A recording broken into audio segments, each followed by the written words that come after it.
Molt bon dia, benvinguts un dia més al programa Gent de Benidorm. Avui tenim amb nosaltres a Jaume Climent Sud.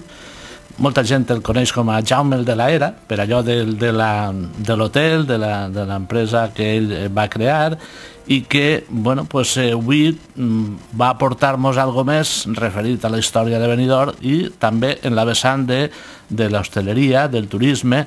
Jaume, bon dia. Bon dia. Benvingut a este programa.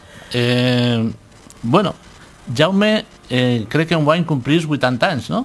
Pues sí, ara la setmana passada. La setmana passada, molt bé. I fa 80 anys Jaume va néixer, crec que al carrer Tomàs Ortuño. Al carrer Tomàs Ortuño, sí. Hauria diferència, no?, del carrer Tomàs Ortuño d'aleshores al d'ara. Bueno, sí, tremenda. El carrer Tomàs Ortuño era molt ample, entonces. Avui és un carrer estret. Aquestes construccions tan altes s'han estretit. El sol estava tot el dia dins del carrer, perquè està orientat al migdia. De matí en l'estiu estàvem a una banda la gent sentada i per l'esprà a l'altra banda. Bueno, no és que es passàvem el dia així, però bé, era la forma del carrer. Entonces s'estilava molt això d'eixir al carrer? La gent sopava al carrer o dinava al carrer? Sí, sobretot tertúlies. Es feien tertúlies al carrer, s'enjuntaven els veïns en roglets i estava molt animats. Perquè cotxes no en passaven, no? Molts casos, ja es passava algun camió, sobretot Callosa tenia una flota de camions que circulaven per tota Espanya i solien passar de camions. Bueno, doncs aquell Benidorm dels anys, jo m'imagino que dels 40, 50, que és el que més recordes quan era jove, com era el poble, com era Benidorm? Bueno, el poble era molt tranquil, el poble era nostre, en especial els xiquets érem els amos dels carrers, el carrer era desitjar que s'acabara l'hora de l'escola, anàvem a jugar al carrer, en el cèrcol, o bé a les caniques, o bé als famamunt, bueno, tots aquests jocs que hi havia entonces, que eren una gran distracció pels xics.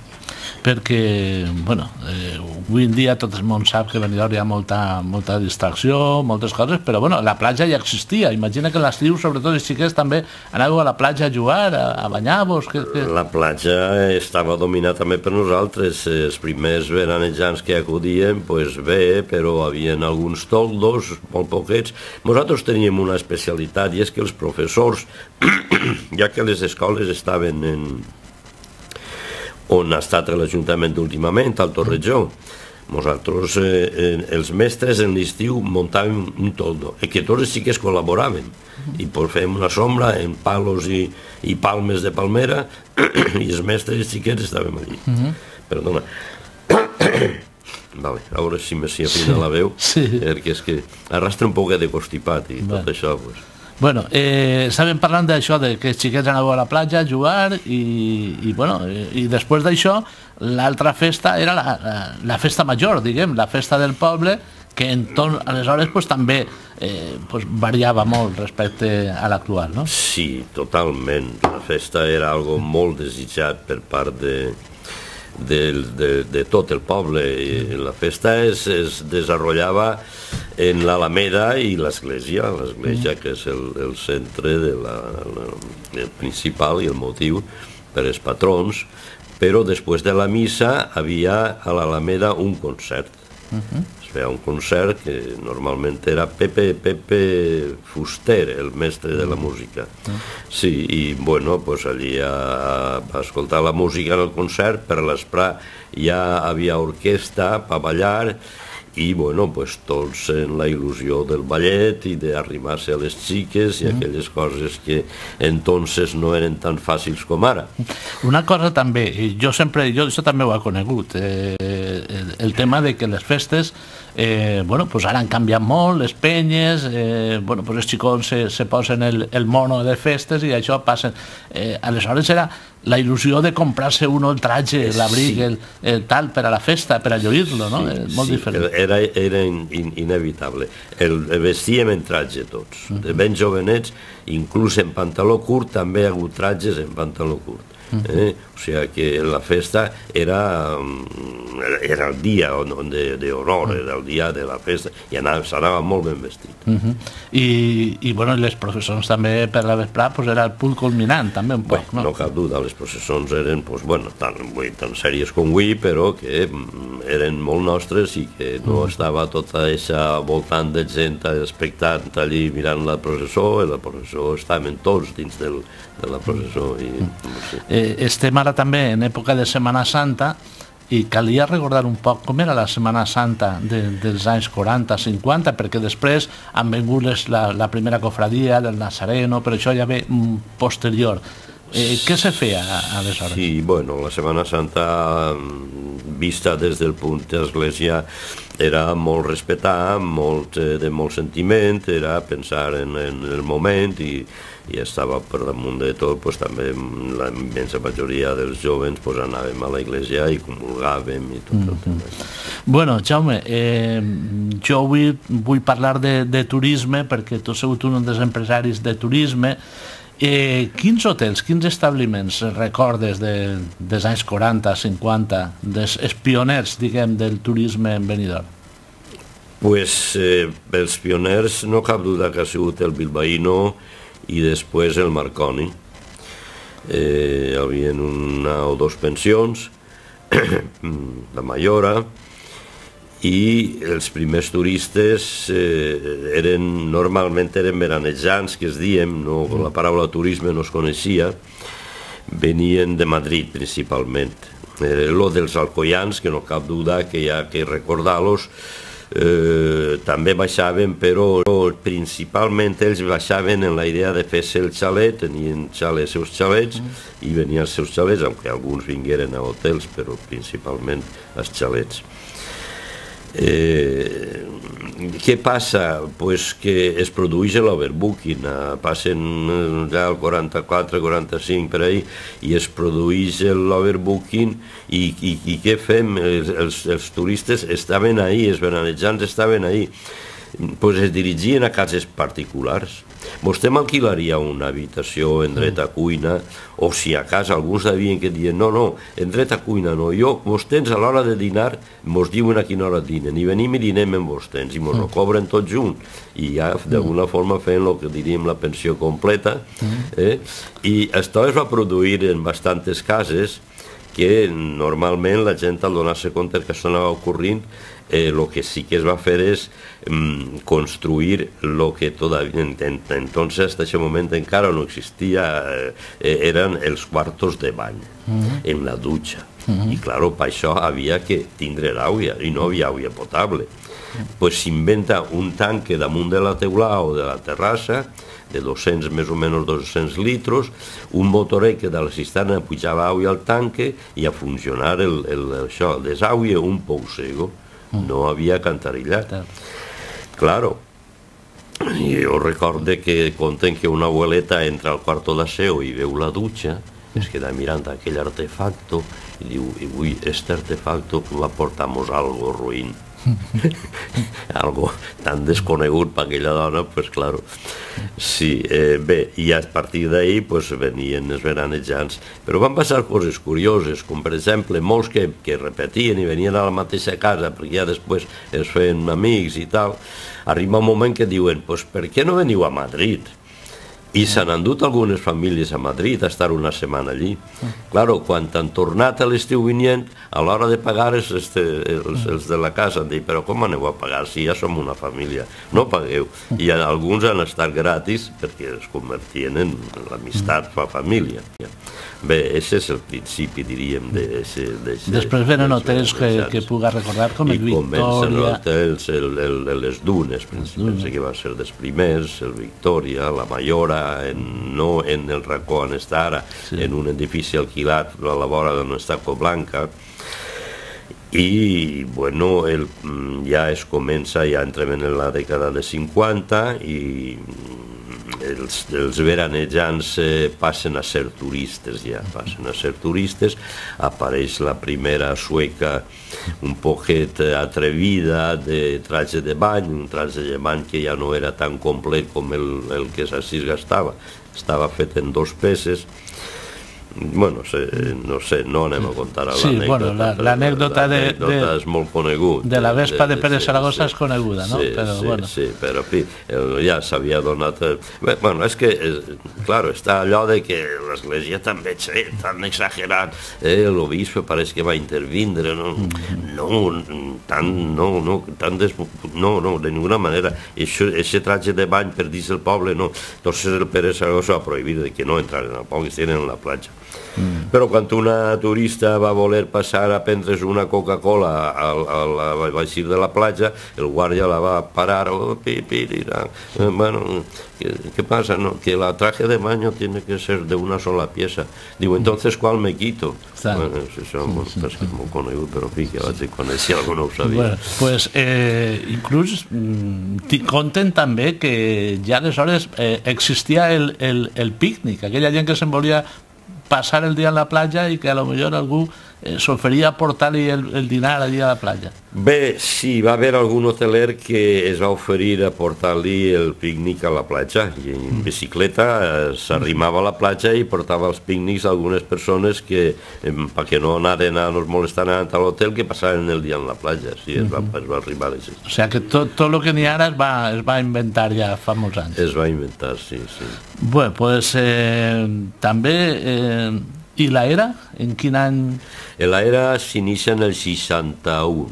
Sí, en el 61 la construïm, el 62 és el primer any que treballem. Sí, em diuen que estava loco. Un hotel enmig d'un bancal allà on no havien els carrers encara fets, havia un camí de cabres. I bueno, però es vam córrer el risc, jo no tenia solar en altre lloc més que néixer, entonces aprofitant l'era d'en batia en mon pare, pues vaig fer l'hotelet. Això es diu l'era, no? Es diu l'era perquè està damunt de l'era de batre. Entonces jo vaig baixar a Jaume Monjo. Jaume, si tots els que sobren envia-me-los per allí perquè allí no en veu ningú. I aquest primer any vaig treballar complet tot l'any. Jaume, els que no li cabien a Jaume Monjo, me'ls va enviar allí. El Victòria. El Victòria, de l'hotel Victòria. Després vindria el Royal actual, que estava enfront, i també hi havia homes que en el seu moment, jo ara per exemple recordo el seu cunyat, que també ha mort, Pasqual, que de tindre un taller de motos, crec, passar a ser hosteler també, en el Bristol i el Bristol Park després, el Bristol antic, que està justament allí al cantó de Martínez Olejos. Sí, i això va passar, no? En gent que potser era agricultor o era mariner o que dedicara al turisme deixant... Sí, això va passar molt, i molt... I des del desconeixement, jo per a mi molt acertat, perquè havia voluntat, i entonces si hi ha voluntat està tot.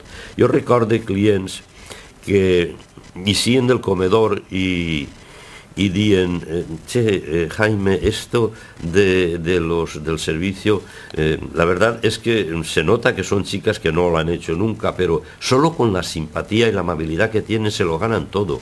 Que te entran por la izquierda con la derecha para servirte, pero no, eso lo de menos, pero es que da gusto, tal. Esos comentarios es produïen molt allí. Bé, doncs va haver... Jo, per exemple, mentre es construïa l'hotel, vaig tindre treballant allí a persones que després s'han fet els hotels, com l'Andreu Lasquerrer, que diem, el Melina, com Pere Rabassa, també, el del Ramba, Hotel Ramba, sí, els dos germans de l'hotel, com es diu, la Garita primer, la Garita després, i ara el gran hotel, com es diu, Benidorm, hotel... El Bali? No, els que tenen... El Benidorm Plaza? Benidorm Plaza, molt bé, sí. Després sí, es van animar i s'ha funcionat i abans s'ha anat, sí.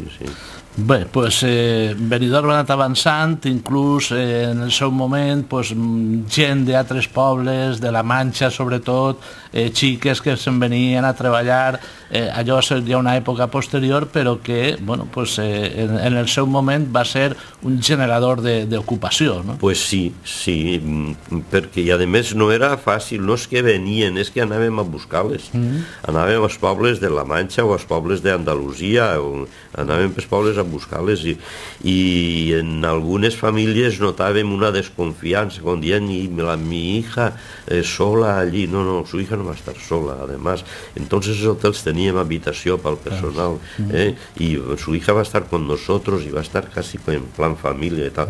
Entonces, y algunos pares poc temps venien a veure l'hotel i a veure treballar i tal, i estaven molt tranquils. Bé, jo no vull que me se'n vagi a l'hora del programa, la mitja hora que tenim, perquè jo tinc que parlar també de Jaume Climent com a regidor de l'Ajuntament en l'època en la que va estar, en una època, diguem, de la transició, no? Bueno, sí, dels principis dels 70 fins a...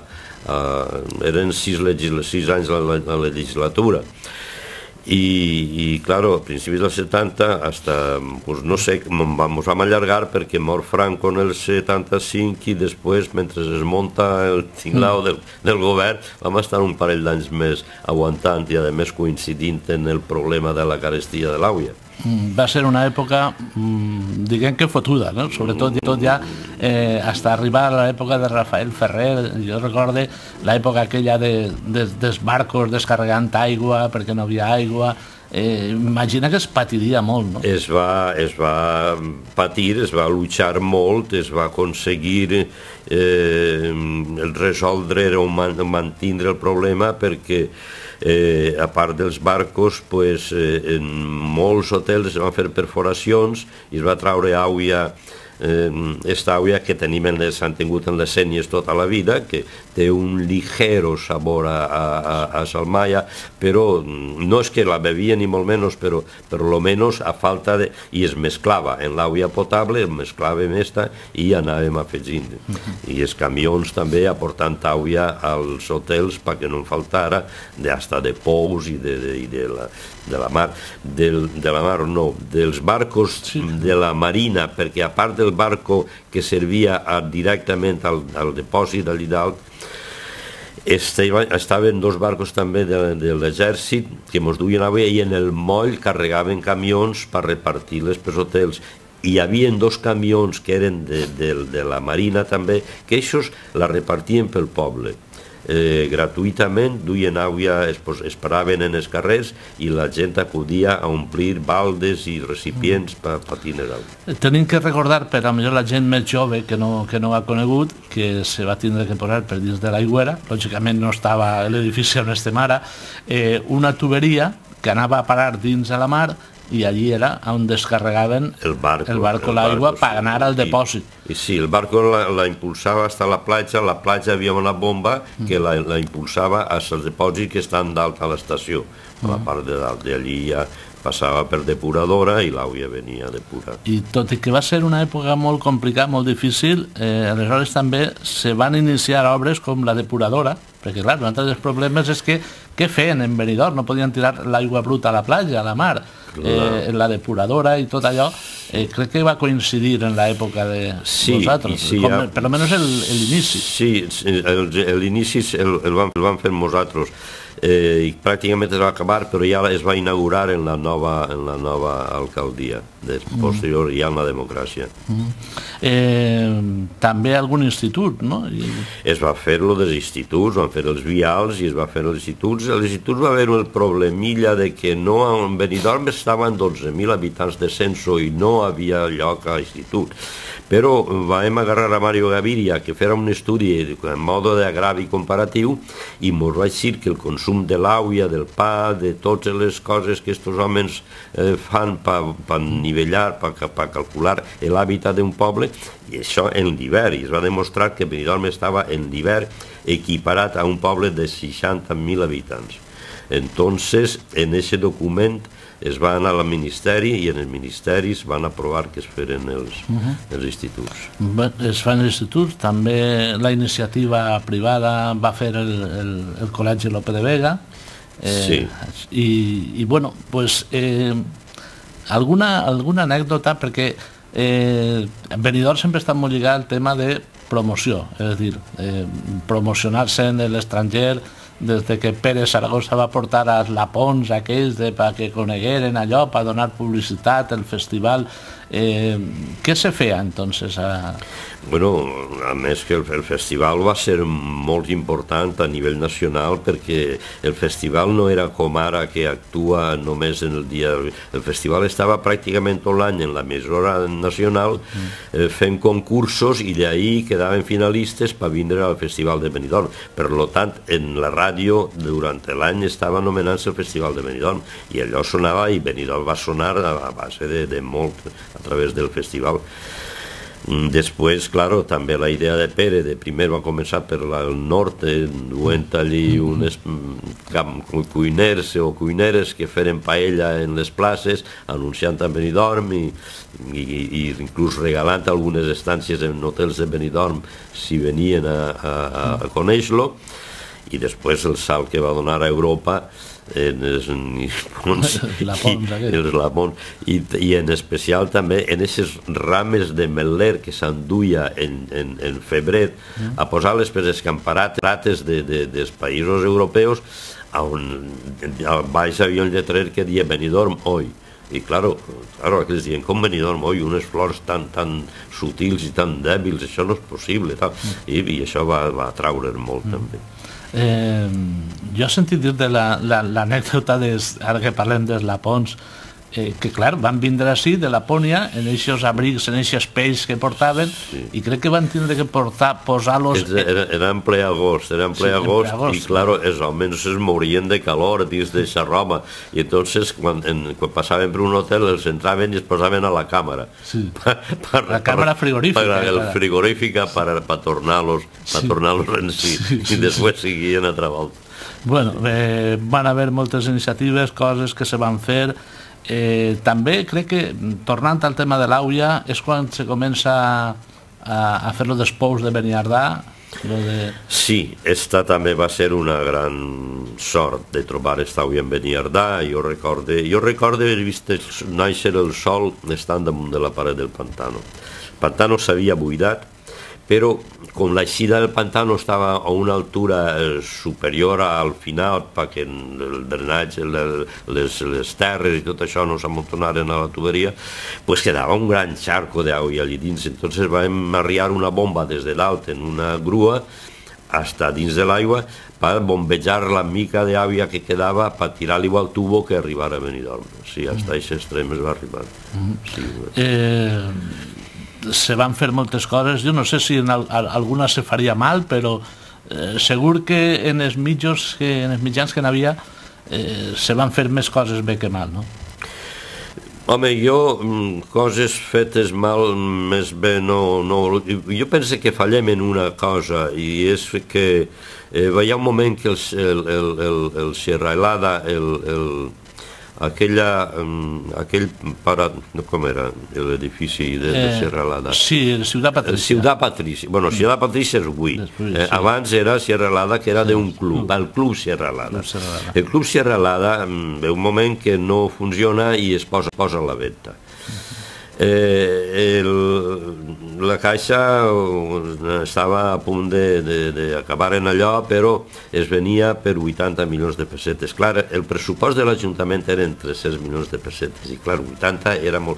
Però jo sempre he pensat que l'Ajuntament no va ser valent de fer front de la forma que fora i haver comprat aquell club, no pel club més que res, pels terrenos adjacents i per tindre, no sé, entonces, i avui encara està el club ahí per veure's, és d'una categoria impressionant. Estava fet en molta qualitat i per mi, si algo, per dir d'alguna forma, mal es va fer o no hem fet, no van ser capaços de fer, va ser això. Eixa una, jo crec que l'altra també el frontó, l'Ederhai, també en el seu moment que s'haver pogut adquirir com a instal·lació esportiva i que al final, bueno, pues ahí està. Bueno, no, però acabat sent de l'Ajuntament, no? Sí, però, bueno, però que també que era un... Sí, però és que el frontó no estava quan nosaltres. No, ja dic després. Per citar dos coses que a lo millor haurà pogut tindre esta ciutat. Sí. Jaume, i com veus la cosa ara mateixa? Home, jo ara mateixa no podem pensar en la crisi perquè les crisis passen. Jo penso que tot això té que passar, la normalitat vindrà, va tardar més que altres crisis, però Benidorm està per damunt de tot. Benidorm i la comarca, perquè ja no tenim que pensar en la ciutat soles. Benidorm i la comarca és algo especial. Des de Bèrnia cap a nosaltres el clima varia brutalment.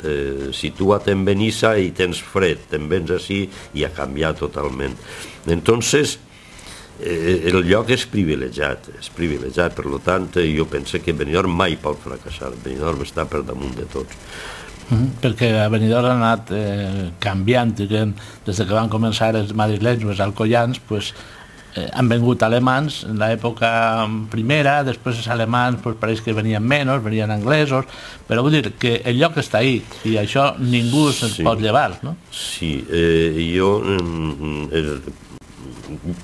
Parlant de turisme, perquè alemans i inglesos en venien, però venien pel seu compte, però parlant dels primers organitzats que venen, és un sueco en un autobús i una gorra que li tapava les orelles, que apareix a Benidorm a estar 3 dies. Després ens enterem que el recorrido era Suècia, París, 3 dies. París, Barcelona, 3 dies.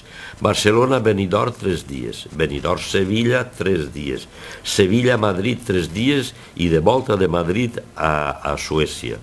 Estava continuat en 2 o 3 autobusos, de forma que quan se n'anaven els clients de l'autobús, s'anava a l'autobús, apareixia un altre autobús. El primer autobús en Benidorm servia a l'hotel Benidorm, l'hotel de Joan Fuster.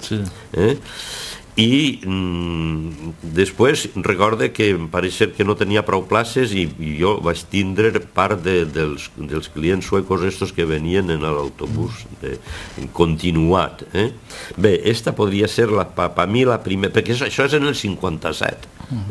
Per mi és la primera forma organitzar de turistes. Turoperadors, no?